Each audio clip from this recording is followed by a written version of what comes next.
കുഞ്ഞിലെയൊക്കെ എങ്ങനെയായിരുന്നു അത് ഓവർകം ചെയ്ത് വന്നിരുന്നതൊക്കെ? അങ്ങനെ പുറത്തങ്ങനെ അധികം പോകാറില്ലായിരുന്നു. ചൂട് ഒന്നാമത്തെ കാര്യം അതാണ് പ്രശ്നം.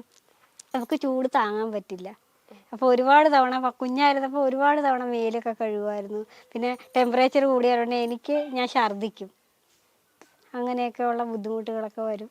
അതുകൊണ്ട് അങ്ങനെ പുറത്ത് അധികം യാത്രയൊന്നും ഉണ്ടായിരുന്നില്ല. പിന്നെ പഠിക്കാനായിട്ട് വിട്ടത് തന്നെ ഒറ്റയടിക്ക് 5ാം ക്ലാസ്സിലോട്ട് അമ്മ വീട്ടിൽ ഇരുത്തി പഠിപ്പിച്ചിട്ട് ഒന്നിച്ച് ഞാൻ അവിടെ കുമാരനാശാൻ യു.പി. സ്കൂളുണ്ട്, അവിടെയാണ് പഠിച്ചത്. 5ാം ക്ലാസ്സിൽ ഒന്നിച്ച് അങ്ങനെ കയറുമായിരുന്നു അവിടോട്ട്. ഒന്നിലും രണ്ടിലും ഒന്നും പഠിക്കാതെ അങ്ങനെയാണ്. എന്തുകൊണ്ടായിരുന്നു ക്ലാസ്സിൽ അങ്ങനെ പോവാൻ പറ്റാത്ത അത് സാഹചര്യം ആ എന്തെങ്കിലും സമയത്ത് നമുക്ക് ഉണ്ടായിട്ടുണ്ടായിരുന്നോ? ഭയങ്കരമായിട്ട് വിടിഞ്ഞ് കീറുക, ബുദ്ധിമുട്ടുകൾ, ചൂട് സഹിക്കാൻ പറ്റില്ല. അപ്പോൾ ക്ലാസ്സിൽ രാവിലെ 10 മണി തൊട്ട് വൈകിട്ട് 4 മണി വരെ ഇരിക്കുന്നതിൻ്റെ ഇടയ്ക്ക് മേല് കഴുകണം. ടെമ്പറേച്ചർ കൂടുമ്പോൾ ഛർദ്ദിക്കും. അങ്ങനെയൊക്കെയുള്ള ബുദ്ധിമുട്ടുണ്ടായിരുന്നതുകൊണ്ട് അന്ന് പോയില്ല. ഒരു 10 വയസ്സൊക്കെ കഴിഞ്ഞിട്ടാണ് നമ്മൾ ക്ലാസ്സിന് പോകാൻ തുടങ്ങിയത്. അന്നേരവും ബുദ്ധിമുട്ടുകളുണ്ടായിരുന്നു.